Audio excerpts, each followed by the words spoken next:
Hey, and welcome to the Ambitious Bookkeeper Podcast. I'm Serena Shoup, CPA, a mom of three, and I've been running a virtual bookkeeping business from my home since 2017. You are in the right place if you are a bookkeeper, accountant, or an accounting student, and you believe and know in your heart that your purpose is bigger than sitting in a cubicle. If you're ready to learn some actionable tips and strategies for starting and growing your accounting business, then I hope you stick around.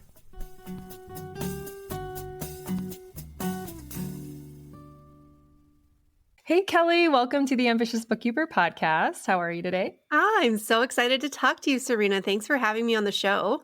Yeah, I'm super excited to have you on. This is airing right after another interview with a fellow mixer minder. So just getting all those knocked out at the same time. But the conversation I feel like is going to flow nicely because we talked about AI in like more human first type AI as well. But before we dive into that whole conversation, would you mind introducing yourself to the audience?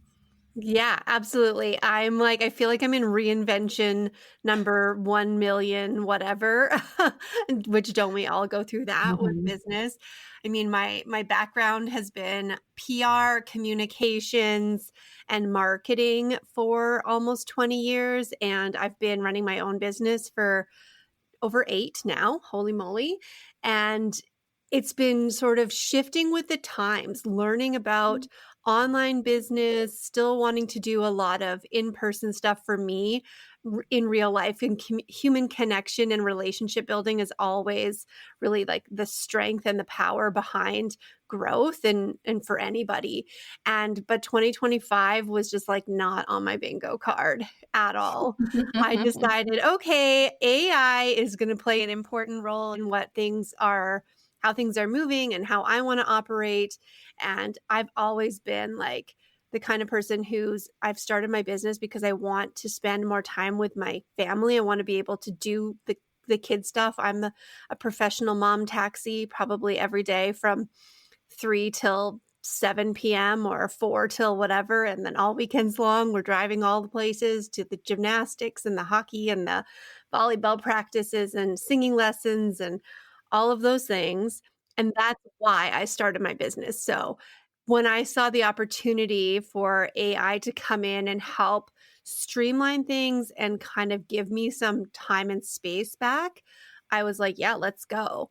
And that turned into me becoming an accidental tech nerd and starting an AI company, which I am like, it still feels weird to say that out loud because that's like where things are going. And I realized that there's a lot of aspects of this that we just have to be super intentional about. There are definitely some risks involved with getting into technology in a big way. And I also think it's just another place where we'll start feeling pressure as business owners to create more and do more faster and have more stuff. And like, I'm not here for that. I'm here for using it to support you to be more human, like AI, so that you can human better, doing the things that really you can do well and that are your expertise and that allow you to show up in the best way for yourself and for your clients. Yeah, I completely resonate with that. And before we hit record, we were chatting about like to social media or not to social media. So I'm sure we're going to get into that. But yeah, I've had like a love-hate relationship with AI because of that whole like feeling like, oh, you need to use it to do more, and like plugging it into areas of my business where it's not actually helping that much. And so I wanted to, this is ending up being like a little mini AI series with the interviews I've been doing. But like, I feel like people are, the big hype is kind of over. And now people are starting to like, okay, now where should we actually be like using this? And how do we keep the human touch? Because we know that that's the one thing that AI can't take from us. So yeah, I'm really excited to dive into this with you. Yeah, I just finished writing an email series where I'm like making my predictions for 2026. And I'm like, I'm calling it, it's the year of the bot. But it's about really knowing how to integrate that in a way that's supportive. And Yeah. what is the best way to do it? Like, do we need to be making 6,000 social media posts, or can we use it to help leverage higher value opportunities that help us grow? Yeah. The answer is that. Yeah, and then there's, like, a lot of companies have already implemented it as, like, their help teams and, like, laid people off, and customers are getting upset, so it's like, I don't think that's the right move to just go completely all in. So interested to hear your take on that. But yeah, so you have a marketing background, and so I think originally we were gonna talk about, like, using AI in a visibility strategy, which might open the door to that social media conversation. Yeah, for So sure. so for anyone listening, Kelly is the host of Entrepreneur School, the podcast. And if you've listened to any of her episodes in the past like few months, you've talked a lot about how you took off for the summer off of social media. So go ahead and like give us a little like background of how that came about and then what you found the results to be. Yeah. So, first of all, I have been having conversations with people and clients for the entirety of my business around using social media. And there's just this feeling among people that it's a requirement, right? We have to be there. You have to. And I actually like remember when social media first came out, it was after I finished university. And we actually spent time then trying to convince our corporate clients that they needed, a presence online. And I think that's really where the debate is like, what is an online presence versus what is the need to be on social media actually mean? And Mhm. I was on a panel last year with a social media manager, and we had a really interesting debate about this because I think for some businesses, it's more important than others. But if Mhm. you are a service provider, if you sell your knowledge and your skills, you're selling your own brain, what you really need to do is position yourself as a thought leader. What you really need to do is be able to create trusting relationships, especially in the bookkeeping industry. Like you're, I'm like, I'm never getting rid of my bookkeeper. She knows everything, every bad decision I've ever made, all of the stuff, right? Like it's vulnerable, this relationship that we're establishing. So we need to really show and create that connection with people that we are the right person for them, right? As far as like you as a bookkeeper, you as a service provider. So, what does that mean for social media? Does it mean that you need to be there all of the time? Does it mean that you just need to show a little bit of your personality and have it be like, I look at it as I've always looked at it as a nurturing area. It's a Mhm. place where people found me somewhere else and now we're connected on social media. Like Yeah. nobody, pretty much nobody is finding me because of social media. I think that's an important thing to analyze for yourself. And if you're not the kind of business that's growing because people are finding you in the Explore feed or your stuff is being shared constantly because of the kind of content that it is, and you don't want to make that kind of content, then that's like the first step to be able to make that decision. And so since I knew that, I'm like, social media is a nurture place. I like it for connecting with people in the DMs, having conversations. I mostly like it for collaborations. So like Mhm. I want to, share that I'm on this podcast, share a behind the scenes picture of it. Don't forget to make sure we take one of those because I I know. still I'm I still not always even forget. Just the screenshot habit it. the habit has shifted since I took the summer off of social media. I was like, I'm going to do this as an experiment because I'm always talking about this. People are always asking, and I've kind of built my position as a visibility strategist to help my clients to create visibility in ways that don't rely on social media. So I think it's really important that when we're trying different marketing strategies, which there's gazillions of, and all of them work, and also all of them don't work. One of the Yeah. most important things is that we're aligned. It feels good to do this. I love podcasting. I will podcast all day. Give me a microphone, give me a stage, like that's where I want to be.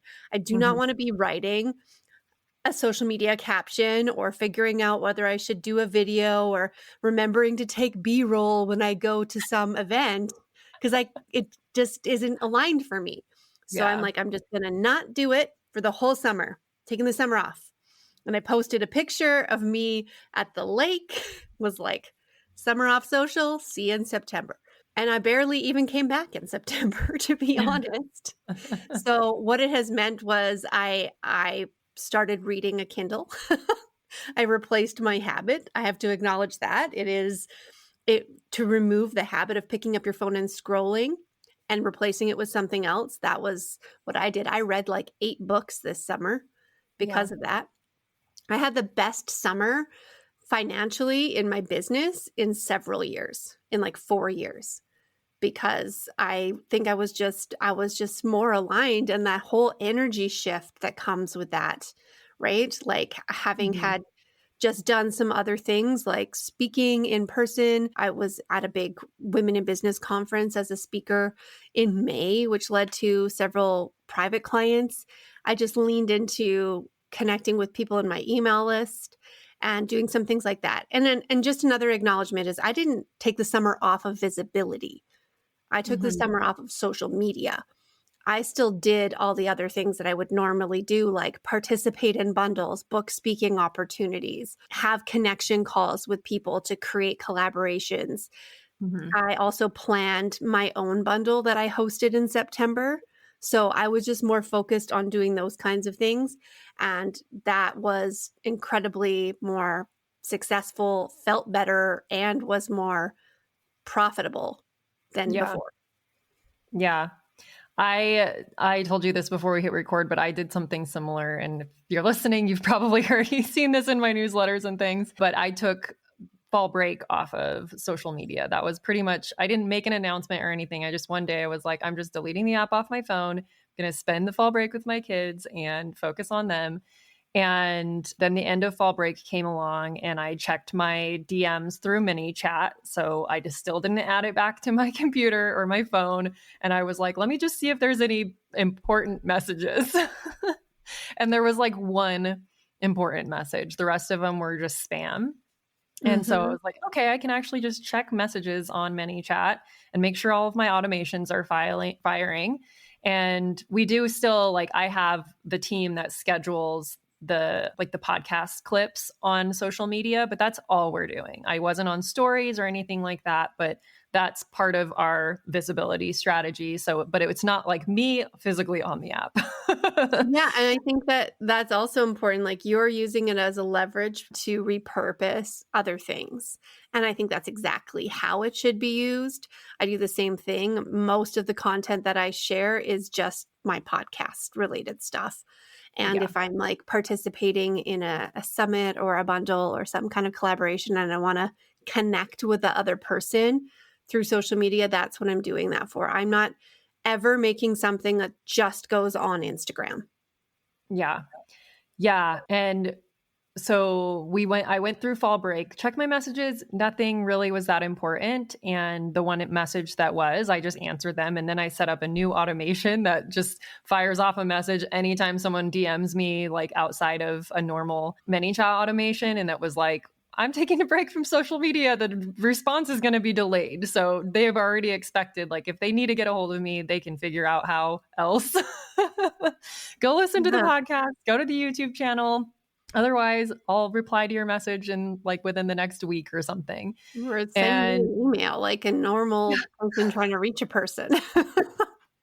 yeah, so anyone who's actually a customer or wants to work with me, they'll figure out how other than a DM, but I still haven't added it back to my phone. And Yeah. like you said, I've been reading more, I've been journaling, I've been doing crafting and all sorts of stuff that I didn't have time for before.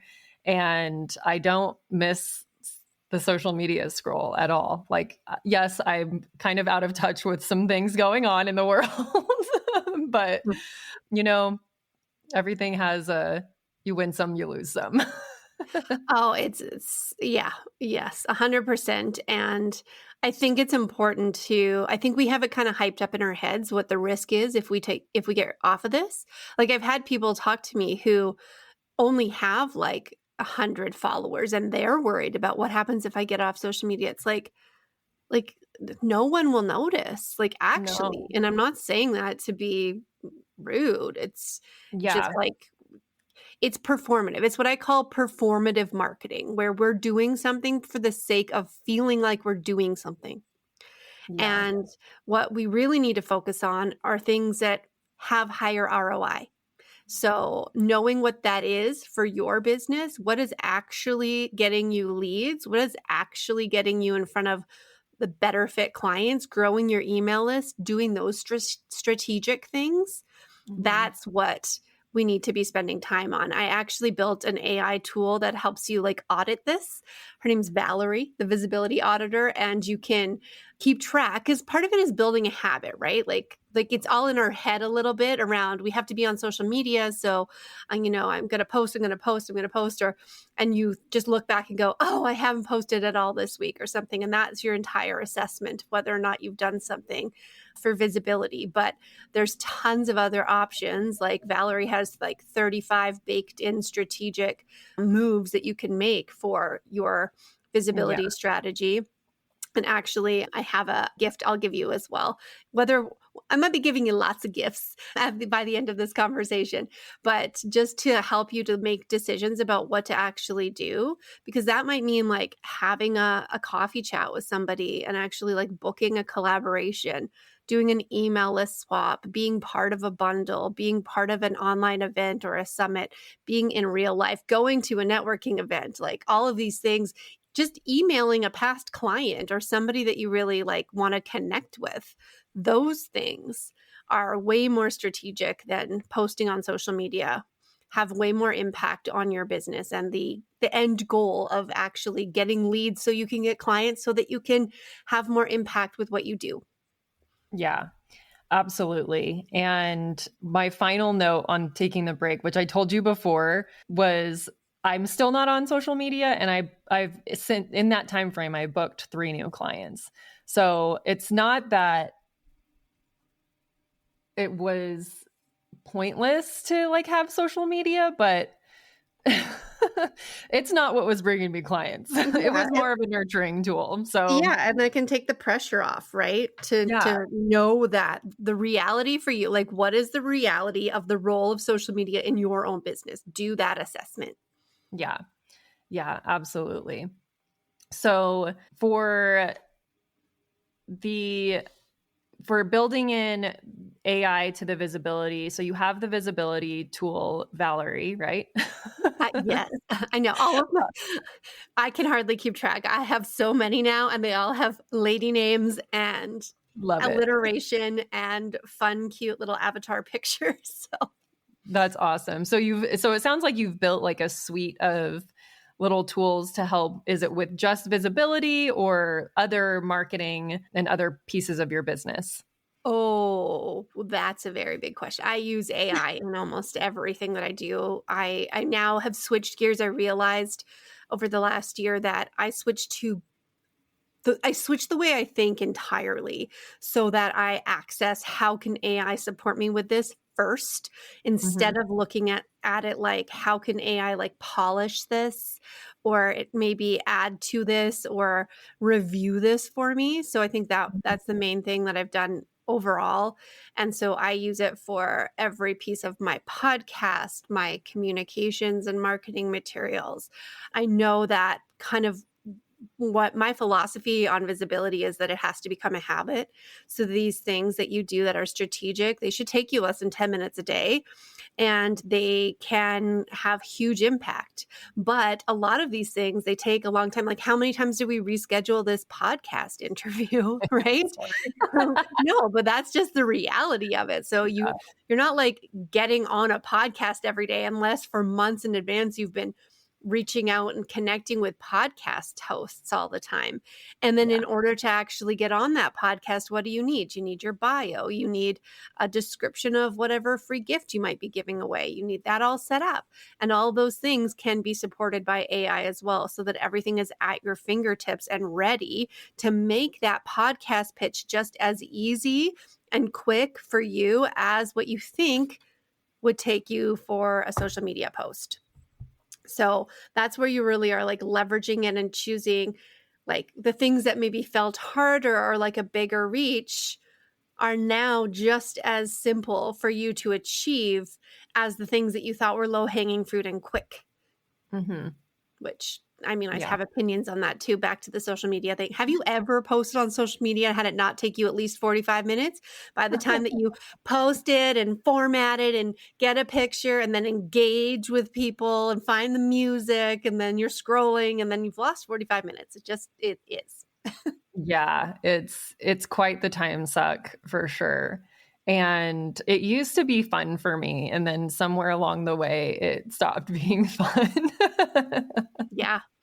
But yeah. So I love that you're positioning, like looking at things as far as like how can AI support you from on the front end instead of like on the back end. So does that mean you are then going in at the end and polishing it with the human touch? Yes. Yes, Okay. 100%. And for me, I have like control issues over that for sure. Like I'm not giving anything away that is like automatically being sent out or anything like that because I feel like this is where I want to make sure that human is involved. And so a couple of things to note here. One, you have to train your AI. I have a tool now called Brand Calibrator. This Mhm. is other people call this a brand book or, your brand guidelines or whatnot, but it's a deep dive assessment on the way that you communicate, not just your language and your voice and your brand tone and style, which is important, but also a really deep understanding of who your audience is so that everything that you're speaking about is really resonant with the people who are reading it. And then also your personality, because that needs to come through. That's often one of the most important things in distinguishing your own personal brand is the way that you show up, like your fun quirks or however you are that make people connect with you. Because there's a Mhm. million bookkeepers out there that are doing the same thing, but why does somebody want to hire you specifically? And that all comes into it. So having that clarity and also that like document, that brand DNA, I call it brand calibrator, is one of the most important things for using AI effectively. This is why I'm able to be the last point of contact with it, kind of rather than flipping it the other way and just making it like a polishing engine. I wanted to produce something that's like 80 to 90% effective right out of the gate. So Mhm. with Brand Calibrator, it can do that. And so having the clarity around that and then, knowing what the task is that you want it to take, that's the other piece. And when you fuse those two together, you're really getting AI to work for you effectively. I also wanted to talk about kind of the topic of monetization with AI because that's definitely an opportunity. It's like, how can we use AI to make us more money? And Mhm. that doesn't have to be limited to just selling an AI tool. Like at first, that's what I was doing. I was like, "Ooh, I'll build these tools. I'll build Valerie. I built Brand Calibrator. Her name's Brenda. That's my mom's name." and and then I'll give those to my clients because that was actually what unlocked for me is as a service provider, someone who provides strategy. I was like, "Oh my gosh." AI is the bridge between the strategy I create and their ability to implement it. Right. So Mm. now I can give them tools to help them implement these things. So if we build out a visibility strategy and we talk about you getting on podcasts, then maybe you need a bot that optimizes your bio. You need a podcast pitching assistant. You need a podcast topic idea planner person bot. Those are the kinds of tools that you need to implement the strategy you have. And that's what's really exciting that connects the dots between what you're offering and Mhm. the success your clients ultimately have. And so there's probably a lot of opportunities to do that in the bookkeeping space as well, and AI tools to help, support that you would give to clients to help them do a task.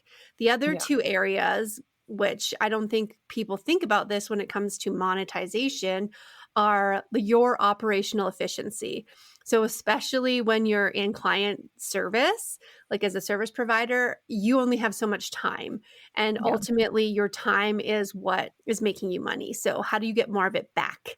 How do you use AI to help you with administration, with content creation or repurposing? So, you're not spending so much time doing that. Research, maybe keeping up to date on like news and advancements. Maybe you have to follow like CPA news, right? And have that distilled, and you don't have time to go and read, but you know all these sources that you like, and you want to filter that all together and have like a weekly report that you review, which you then put into something like Notebook LM, and it reads you a podcast version of the notes that you got. Like so many things can be happening there. And Oh, then wow. the third, so we've got operational efficiency, we've got the productization of AI tools for monetization, and then the other one is enhancing client delivery. So what can you be doing that's kind of like an extension of you that you're using behind the scenes to make your clients have a bigger win or get something faster or really like enhance or improve what you're doing. I can give you an example of that because the whole thing about visibility strategies, that came from what I used to do when I worked in a PR firm where we did bill for every 15 minutes of our time, talk about PTSD and time management and issues with valuing yourself and how much time some things are taking, which is a whole other piece around a mindset shift for AI. But it would take me 20 hours. Like we would bill about 20 hours for a plan. And all the client got was the plan, right? And like a meeting to talk about it. And now Wow. I build that plan in under 2 hours with my AI bot or my AI tools.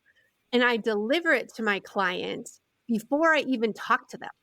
So I created an AI onboarding assistant that is interactive and goes and gets all of the information that I need from my client in a better way than a Google form, like a more fun and expansive experience. I collect that information, I build the plan, I give it to them, and now we can have a more detailed, nuanced conversation. They get me coming with more capacity, with more brain power to speak to some of the details and like get a better result for them. So that's what I mean by like enhancing client delivery, like a big win.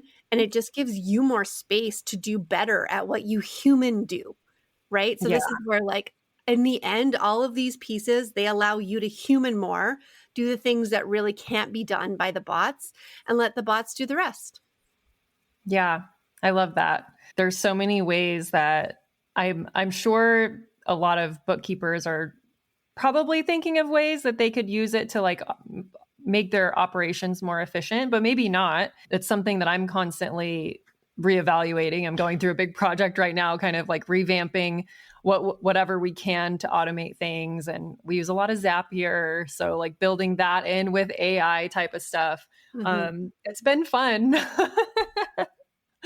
But yeah, wherever we can get more efficient, obviously that's going to help things. But also on the like advising side, being able to like use AI to strategize with you and bring things to like when you don't have a teammate to bounce ideas off of. It's really Yes. good to be able to have that. And often a lot of times I'll pop like things into ChatGPT or whatever and like ask it, what would, how would you advise this client on blah, blah, blah. And most of the time it's stuff I would have already come up with, but it's nice to be like validated as well. Yes. And ChatGPT tends to be very validating. It's kind of its Yes. programming, but you could build a bot that was like Serena duplicated that was trained specifically on your approach and the way that Yeah. you like the top, strategies that you like to deploy and Yeah. also with your brand voice and all of those pieces so that when you're conversing with it, it's really like a co-CEO for you. Mm-hmm. Yeah.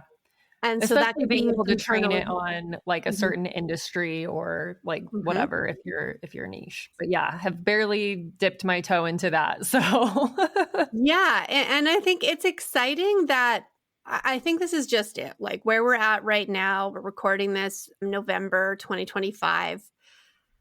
The trend is that it's not a trend anymore.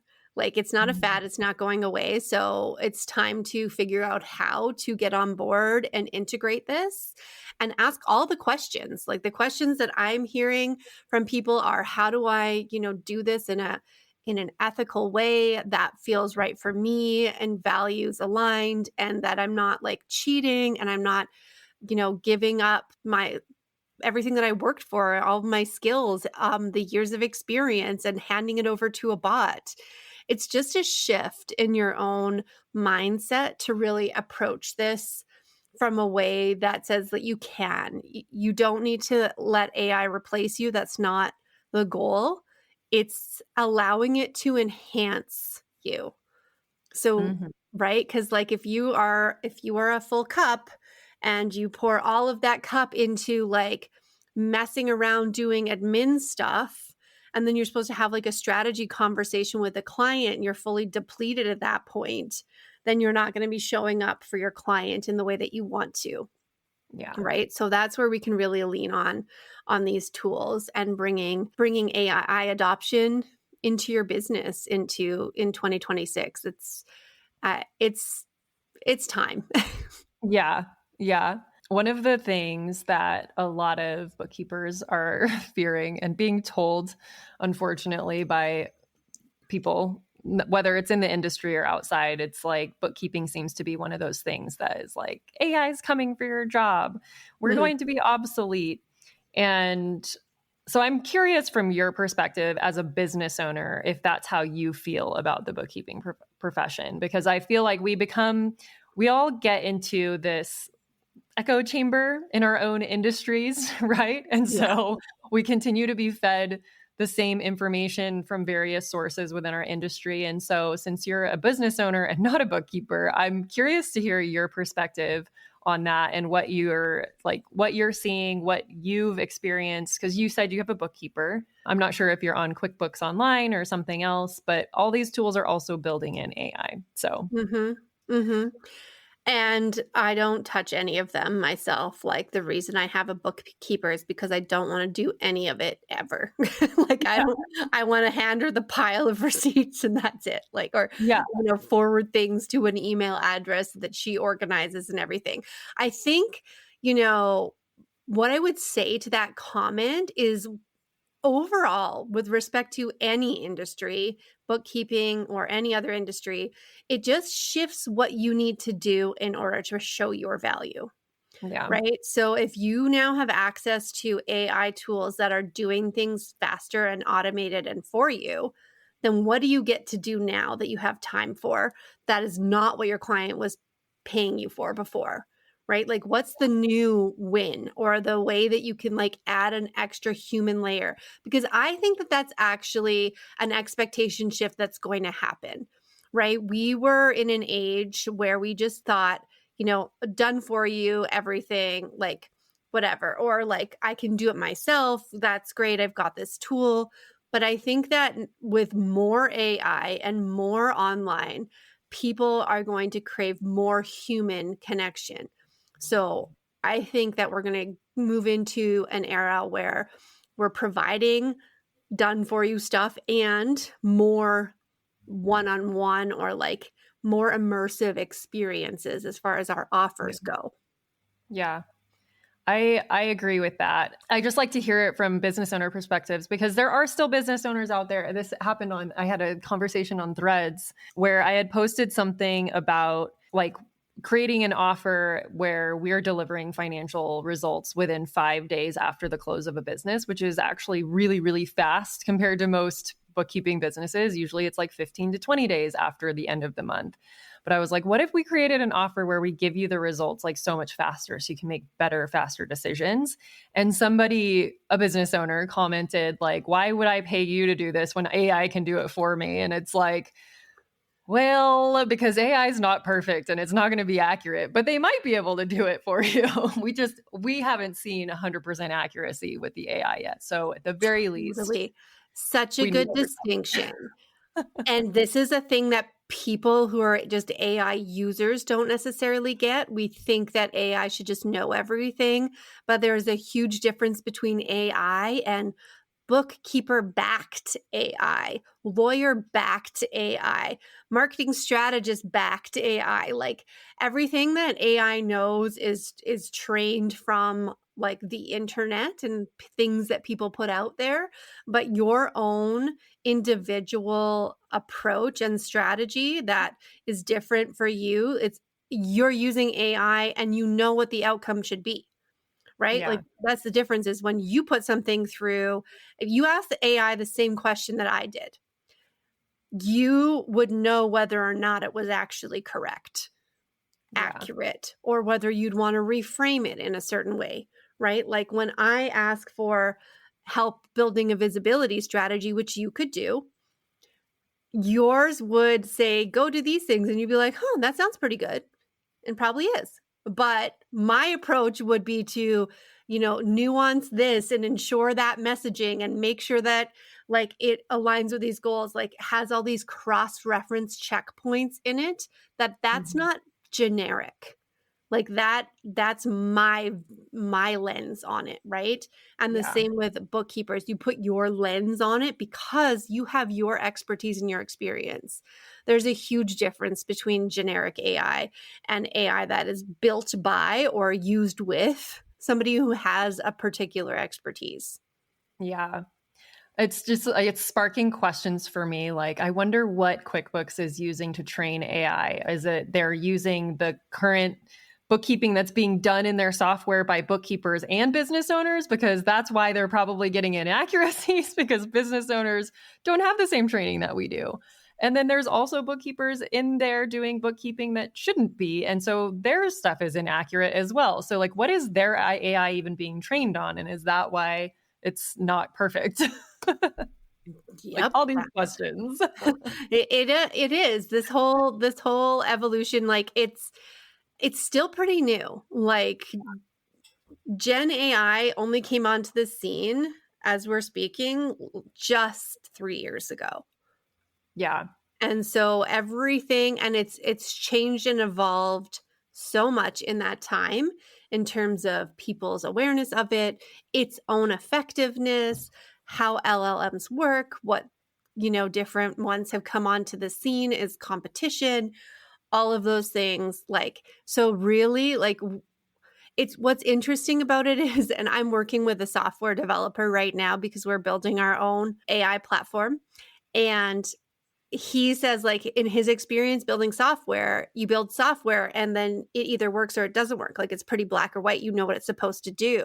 When you're Yeah. building with Gen AI, it has interpretation, it has anticipation, it has like recommendations. It's trying to anticipate what you want to do next all the time. So thinking about how to program that it's a whole different way of using your brain. It's Yeah. wild. Super fun, but it's wild. Yeah. That's like a real I don't want to swear, but like that's a real mind Yeah. to be like, okay, You if know what the you're thing is gonna anticipate, I have to anticipate what it's going to anticipate. Totally.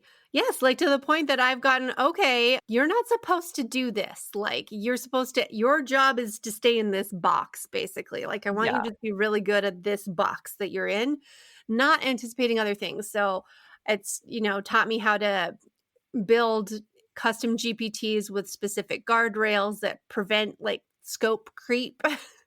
Like we Yeah. don't want to go down that road, especially if you're giving something away. Like if you're building an AI tool for a client, you don't want it to start making certain recommendations, especially in like, giving advice around what's a write-off or tax strategies or stuff like that. Like that would Mhm. be, I'd be really cautious about that in your industry for sure. Yeah. Yeah, I did build a custom bot in MindPal because you can like put it behind a paywall and like basically give it the information you want it to actually use to Yeah. give information just to help like file 1099. So it's like one tiny little scope of things and like it's reading the IRS instructions and basing the stuff off of that. So that was an interesting little experiment. But yeah, so we'll see what happens whenever I put in the New Year's regulations and how well it does. But Yeah. you know? Yeah, you have to test these things regularly Yeah. to know that they're still working, because that's the other thing is like a software, you would build it and it would just work. This is like now there's a new version of ChatGPT every few Go months, rogue. and now it thinks it's trying to be smarter, but sometimes when it's trying to be smarter, it's like it's lost all of the personality that I tried to infuse into it. Like my brand Calibrator is a very complex custom GPT at this point until I transfer it over into my platform, which will be ready in a couple of months. But I need to make sure that it like I want it to be an experience like it's interacting with me, like people are Mhm. interacting with me. Like I basically took my entire brand strategy process from a VIP day and put it into a bot. So I don't want it to be cold. I don't want it to be short. Yeah. I want it to like have reflective responses. And like how do you program that and ensure that that's happening when on the back end people are like, we're tired of chat gpt being a cheerleader. And I'm like, I want it to be a cheerleader in this context, right, and Yeah. allow it to do that. So I have to go back and check and test and make sure that those things keep working. And when you're handing over your own reputation a bit to a bot, yeah, it's a murky little pool that we're in. Yeah, it sure is. Well, thank you so much for sharing all of this with us. If someone wants to get their hands on the bots that you've been building and get into your world, where is the best place for them to go? Yes. So come to my website, ksco.ca, ksco.ca, and everything that I build and share will be linked from there. But I'm happy to also provide, since we were talking about visibility strategy and the bots that I created for that, I have a 90-day visibility sprint starter kit that has an AI tool built into it and gives you a special offer if you want to buy Valerie on the back end of that to help you just planning and mapping out and deciding what strategic visibility moves to make. So I'll give you a special link for that, Serena, for your listeners. And yeah, I'd love to have you come and check out the Entrepreneur School podcast, where we are talking about all things being an entrepreneur, the strategies, the mindsets, the running a business and a life and being a mom and all of that stuff, and a lot more lately AI things, Mhm. because that's where my business is going in 2026. Yeah, exciting. Yes, definitely recommend listening to the podcast. And we will link all of these resources in the show notes for you all. Thank you again, Kelly, so much for joining me. And we'll talk to you soon. Thank you to everyone who helps make this podcast possible. Content and interviews are produced by me, Serena Shu. Our intro and outro music is written and performed by my brother, Ian Gilliam. Editing is also by Ian using his awesome sound engineering skills along with Descript software. Hosting and publishing is by Buzzsprout. And you can check out the show notes for links to all of these amazing resources and resources mentioned in the episode. Be ambitious.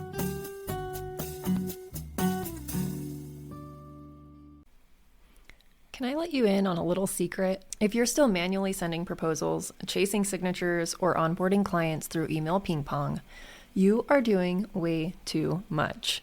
That's why my Dubsado specialist, Kendra, and I created the Dubsado Decoded private podcast series just for bookkeepers like you.